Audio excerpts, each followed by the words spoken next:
I don't have the right shirt on. Hold on. Hello everyone, my name is Olivia, and recently I have rewatched some of the greatest series of all time, according to me. On a whim in December, I decided to rewatch some of my favorite series of all time. For what reason, you ask? Nostalgia, comfort, the ability to rewatch something that I have seen years ago and kind of don't remember and want to dive back into that world again. You could see all three. So I wanted to create this discussion video to discuss the series that I rewatched, my thoughts about them, what I liked, what I disliked, and how my thoughts have changed about them throughout the years. Because when I was young, I saw these series as the best series ever. Series that have no flaws, but now that I am older and more critical in the media that I consume, I have some thoughts about the series that I loved as a teen or as a child too. And I do want to let you know that this video is going to be filled with spoilers, so I'm going to have chapters down below for each series that I talk about. So if you have not seen that series before and you don't want to be spoiled for it, skip to the next chapter to hear about the next series that I saw, because I don't want you to get accidentally spoiled. So this is a big warning for you that there will be spoilers in this video for the different series that I watched. So the first series that I started rewatching was in December, and it was the Lord of the Rings series. This was my first introduction into fantasy worlds, into fandoms in general. I saw these movies way too young as a child. I think I saw them when I was around 6 or 7. And if you've seen The Lord of the Rings, you would know that that's a pretty young age to see The Lord of the Rings. But I saw them with all my cousins and all my aunts.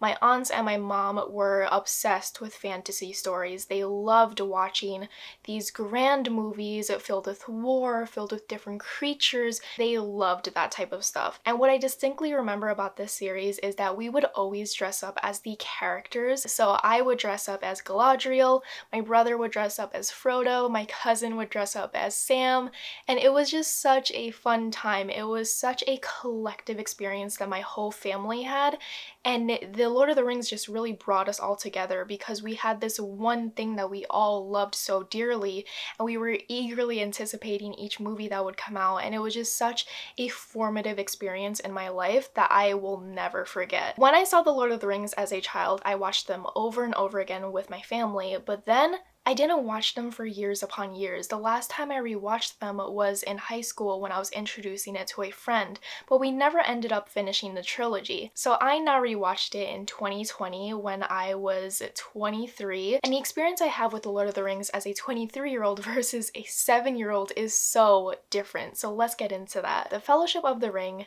is a perfect movie. It feels like home, it feels like comfort. The Fellowship of the Ring has the greatest introductions to characters that we love. It has the most beautiful set design in the way that we get to see the differences between the Shire and Rivendell and the different places in between. It is just such a wonderful first movie to a series that I just think that everyone would enjoy because it has everything that you could ever need. It focuses on friendship, it focuses on adventure, we have the ring wraiths always on the tail, and it's just so much fun, and I had such a great time rewatching this particular movie. I just thought it was phenomenal. So let's move on to The Two Towers. The Two Towers I have a hot opinion about, and I think it's a bit boring. I think it has like a second movie syndrome in the way that it doesn't really live up to the first, and you know that it's a filler movie to bring you to the third movie. First, when I was rewatching it, I completely forgot about the storyline. So I was thinking to myself, what is this village and why is it so important? Their storyline is very dry to me. It felt very random because we are following this core group of characters that you're really attached to, and then we get kind of displaced from that and follow this very remote village that you don't have any connection to. So as you watch the series, you understand the importance of this village and the people who live in it. So they do serve a purpose, but I just feel like the introduction to them was very random and very dry because I completely forgot that that whole storyline even existed from my childhood. I feel like I blocked that part out from the movies. Let's talk about Return of the King. Return of the King won so many Oscars. I feel like it's one of the very rare few fantasy movies that have won Oscars, and it is so rightly deserved. It is just so epic. That's the best way I can describe it. It's an epic movie. It's so incredibly long. But one of my favorite things about The Lord of the Rings is that these movies don't feel long. There are certain movies where they are over 3 hours and you can feel that. You can feel the drag and you're kind of just like looking at your watch like, when is this movie going to end? But the Lord of the Rings movies are so well paced and so full of intrigue and adventure that you never feel like you have to check your phone or check your watch to see what time it is.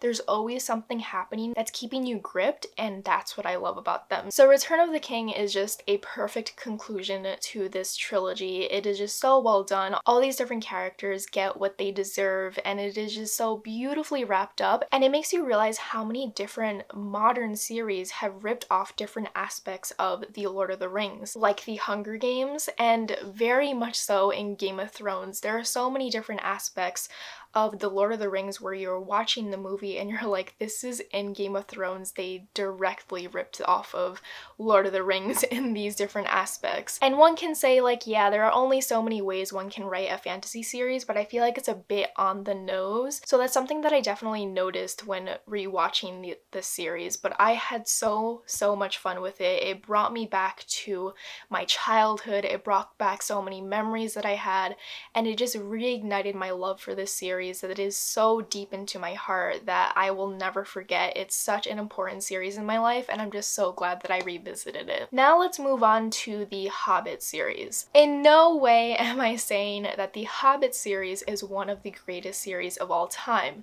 I'm just kind of jumping off from the Lord of the Rings in the way that I wanted to continue the series. The Hobbit series I was somewhat obsessed with in high school. I was absolutely obsessed with Desolation of Smaug. I thought that that movie was so cool, but I do have to say that the Hobbit series does not live up to Lord of the Rings whatsoever. The first Hobbit movie is fun. You have the introduction to all these different dwarves. You have the same feeling of adventure with the way that we are following Bilbo leaving his comfort zone to go into a whole other world full of adventure and danger. And we do have the fantastic Misty Mountains Cold Song being sung that I play on repeat all the time because I think it's fantastic. But I feel like other than that, An Unexpected Journey felt very flat for me. It was very dry and I felt the length of the movie, unlike the way that I didn't feel the length of the movie with The Lord of the Rings. I kept checking my phone, I kept checking the time because there were a lot of dry moments in The Hobbit that didn't keep me gripped. Moving on to Desolation of Smaug, I love this movie so much, probably because I rewatched it so many times in high school, because just witnessing Smaug and his graphics and the way that he is designed is so cool. I love seeing the fire ignite in his chest right before it comes out. I feel like that is such a cool aspect that they used for Smaug to make him a little bit more unique to other dragons in other series. It's not the most entertaining movie in the world. I feel like the latter half of the movie where we are introduced to Smaug and we have Bilbo interacting with him is the most interesting part of the movie, but I feel like the beginning part of that movie is very dry because we know we're going to meet Smaug and we're just kind of waiting for that moment.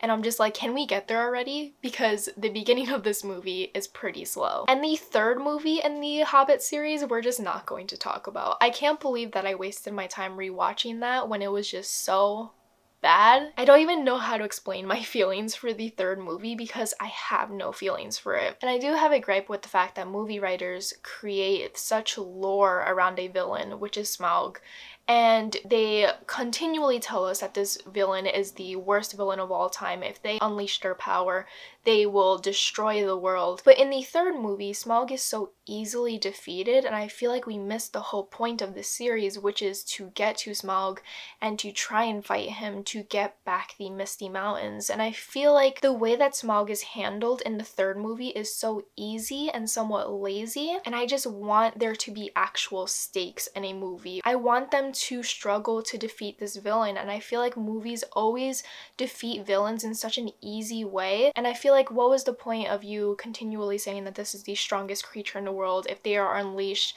hell will raise, and etc, etc. I just feel like that's lazy writing, and you can definitely see that in the third movie of The Hobbit, along with just like the unnecessary battles and like the fact that they dragged out this series for 3 movies. I feel like The Hobbit could have easily been condensed into one movie and it would have worked beautifully. Let's move on to the Pirates of the Caribbean series, which I rewatched and had such a fun time with. The Pirates of the Caribbean series is another series that I saw as a young kid, probably too young of a kid, but my family and I loved these movies. We always pretended that we were pirates, and what was fun was before each movie premiere for the Pirates of the Caribbean movies, we would always go to the beach, have a day at the beach, and then right after leaving the beach, we would go straight to the movie theater because my aunt wanted us to feel like we were pirates coming back from our ship and going on to land and reliving the Pirates of the Caribbean experience in the movies. And it was such a fun experience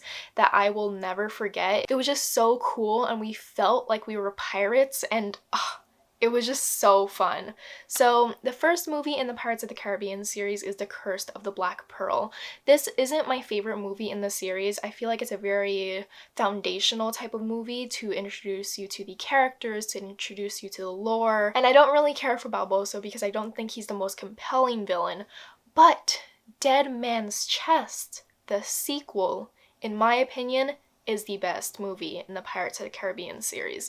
Dead Man's Chest gives us an introduction to Davy Jones. We get introduced to the Kraken. We get introduced to this magical lore of Pirates of the Caribbean where there's a lot more fantastical elements, and it's a dark film in the way that all these different people are getting killed from the Kraken and from Davy Jones, and it's just very dangerous to be on the water, which is the whole premise of Pirates of the Caribbean. They're on water at all times, but now what's familiar to them is now dangerous, and it is just so good. And what I love the most about this movie is Davy Jones. I feel like Davy Jones is such a well-rounded villain. You really see his power and his destruction through his actions, and you're not just hearing about how dangerous he is, you're witnessing how dangerous he is as a person. And I just love his crew and their CGI. I think it's so well done. It doesn't feel outdated at all and doesn't feel like it's fake. It just feels so authentic, and I just really commend them for their CGI in this series. Now let's move on to At World's End.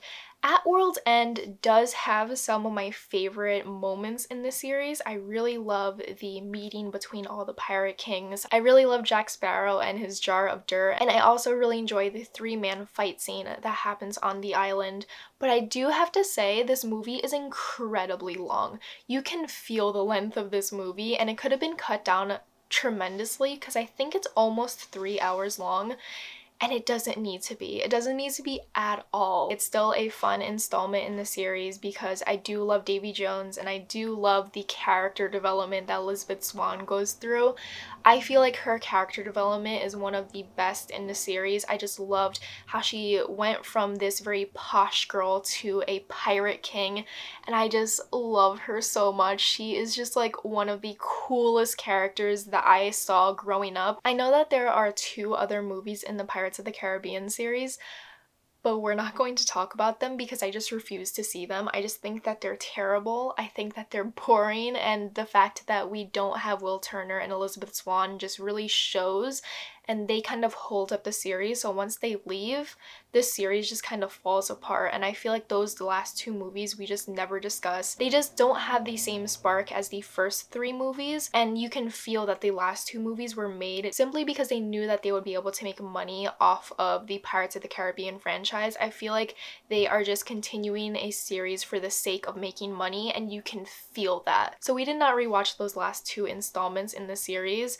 because it's just not worth it. It's just not worth our time and effort. But after rewatching the Pirates of the Caribbean series, we moved on to The Hunger Games, which absolutely consumed me as a teen. It was like 99% of my personality in high school loving The Hunger Games, and my friends and I would go to the double and triple features of these movies, and I just always remember crying over them because they are so harrowing and so violent and just so upsetting as a teen because you're so attached to these characters. And I feel like this was like the pivotal series in my teenagehood that really affected me and really left an impression on me. So when I rewatched The Hunger Games, I just noticed how bad the cinematography is. The camera work is just so shaky, and I can understand how they wanted to go for that type of style because they wanted it to feel like you were running along with Katniss in the series, but I just feel like the camera work is so atrocious in the first movie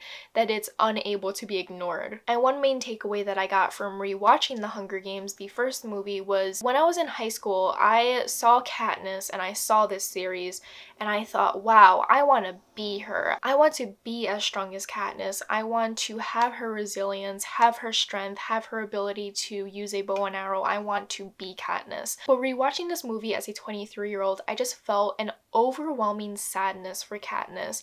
I did not feel inspired by her. That's not to say that she's not an inspiring character. Stay with me. I did not feel inspired by her. I felt sad for her. I felt sad that she had to witness so many different deaths. I feel bad that she had to fight for her life. I feel like it's so different rewatching The Hunger Games as an adult because you get the central message of The Hunger Games as an adult. When you were a kid, you kind of sensationalize it the way that the Capitol sensationalizes these games.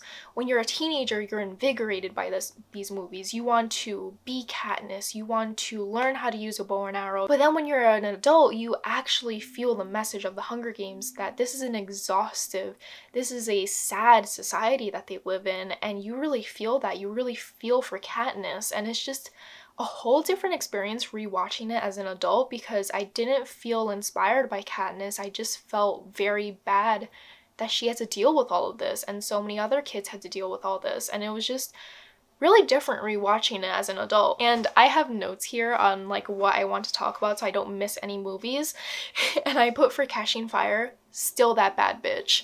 Catching Fire is the best book to movie adaptation of all time. It is just that bitch.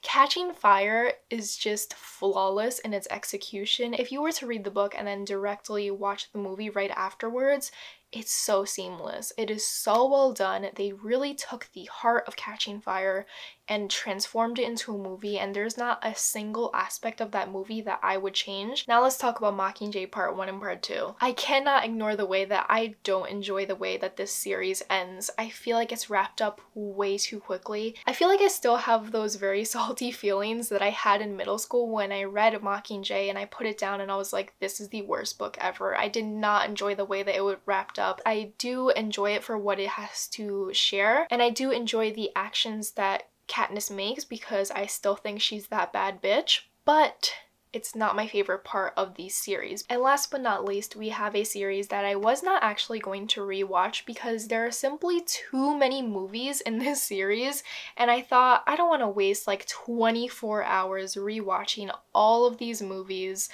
But then I thought, life is short, we're stuck at home, let's rewatch all of these movies because my parents have never seen them before, so I really wanted to introduce them to this fandom that so many people adore, and it is the MCU. Something that I like to brag about that holds no value whatsoever is the fact that I have been a part of the MCU fandom since the beginning. I distinctly remember watching Iron Man with my brother and his friends on his birthday because all the Marvel movies growing up seemed to premiere around his birthday, so we would always watch the new installment in the MCU around his birthday, and it was just like a long-standing tradition. So I distinctly remember watching Iron Man as a kid and just like being absolutely obsessed with the idea of superheroes. I had never watched superhero movies before then, so I wasn't really introduced into that world. I was much more of a fantasy girl with the Lord of the Rings, with Pirates of the Caribbean. I was much more into that type of a fandom. But the MCU completely changed me and is one of my favorite fandoms of all time. It is just so good, and I feel like there's a movie for everyone in this series. So I was going to rank all the Marvel movies and make that into a whole other video, but my opinions are a little bit too hot. So I'm going to actually make that video to be available only on my Patreon. So that will be exclusive to my patrons only because I feel like my hot Marvel opinions should not be available to the public because I will get torn apart. But let's talk about the MCU and what I thought about it rewatching it for the first time in its entirety. When I first initially saw all the MCU movies, there were a couple that I skipped, like Ant-Man and Doctor Strange, because I just was not interested in those movies. They didn't seem like they would be the types of movies that mattered in the MCU, but I did want to see them to introduce their storylines to my parents, because in order to understand Endgame, you have to see all the movies, which is kind of annoying because there are so many movies that one has to watch in order to understand future movies in Marvel. Ant-Man and Doctor Strange were really surprising movies for me. I greatly enjoyed Ant-Man. I thought it was entertaining. I thought it was really funny. It felt very much similar to Spider-Man in the way that it doesn't take itself too seriously. It's just a really lighthearted Marvel movie. And Doctor Strange, on the other hand, is such a well-shot movie. The cinematography and the special effects are so fantastic. And while I don't like Doctor Strange because I think his personality is just shit, I do have to say the concept of time and the way that he uses his Infinity Stone is just so fascinating. I think the way that they filmed it was phenomenal. Rewatching the MCU movies just like reignited my love for the series. It reignited my love for Bucky Barnes. I love that man with all my heart. It reignited my love for Black Panther, which is just cinematic. It's just a cinematic movie. It is just so well done, so beautiful, so vibrant. It is just like unlike any other Marvel movie out there, and it's just so fantastic and deserves all the praise that it gets. One of my hot opinions that I'll share here publicly about the MCU is that I hate the Guardians of the Galaxy. Their movies are way too long. I don't feel like any of the characters are particularly interesting. The only character I truly care about are Rocket and Groot, and the rest of the Guardians of the Galaxy don't endear me. I feel like the Guardians of the Galaxy relies way too much on comedy in order to seem entertaining. Their plot meanders way too much, and I feel like instead of having like a 2.5-hour movie, you can easily make it an 1.5-hour movie. That's just my hot opinion. I just think that the Guardians are pretty insufferable, almost in the same way that Doctor Strange is, but at least Doctor Strange has cinematography going for him. But like other than that, I don't really care about Doctor Strange. But that's all I'm going to tell you about the MCU. I know people get very heated over the MCU and like different opinions that people have, so like if these opinions greatly upset you, just like please go talk it out to your friend rather than complaining in the comments, because everyone is entitled to their own opinion and my opinion is not a direct attack on your personality. But I did greatly enjoy rewatching the MCU movies, and my family greatly enjoyed it, and I'm so glad that they enjoy the MCU. And what surprised me the most was the fact that Ant-Man is their favorite superhero, and I'm just like, but Captain America exists and Black Panther exists, and they're like, no, but Ant-Man. And I'm just like, oh my god, okay. They apparently greatly love Ant-Man. So there you go. So those are the greatest movie series that I rewatched recently. I had so much fun with this marathon that I created for myself. It was just such a great way to relive and reignite my love for these series that meant so much to me as a teen and as a child. They were just so important to me growing up and really shaped my personality. So revisiting them as an adult was such an experience, and it was just so fun to compare and contrast my feelings and how my feelings have differed throughout the years, and also introducing them to my family because some of these series they have never seen before. And one of my favorite things is seeing the reactions on other people's faces when I introduce them to a new movie or a new show for the first time. That's one of my favorite things in the world. I feel like that's my unofficial love language, is introducing someone to a piece of art that I greatly love, just to see their reactions, because I love seeing that on their face. And that was just one of my favorite parts of rewatching all these series. We would always get really excited for the end of the night because we would always start a new movie in the series that we were currently rewatching, and that was like a highlight from December to I think February is when we finished my greatest movies series rewatch marathon, which has such a long title and I should probably shorten it, but that's like the title that I had for it. But be sure to be kind in the comments because I know a lot of people can get very catty party when it comes to their favorite movie series, and I'm just like, people are allowed to talk about their favorite movie series. It's not just your favorite movie series, so other people are allowed to discuss them as well, and I wish more people realized that. But I hope you enjoyed watching this video. I had a lot of fun rewatching all of these different series, and I know a lot of people wanted to hear my thoughts about it, so let me know what are your favorite movie series down below. Let me know which series you think I should definitely watch, and thank you so much for those who leave kind comments down below. Your support means the world to me. If you have not subscribed so already, be sure to do so if you want to see more content from me, and I hope you all have a wonderful day. Bye!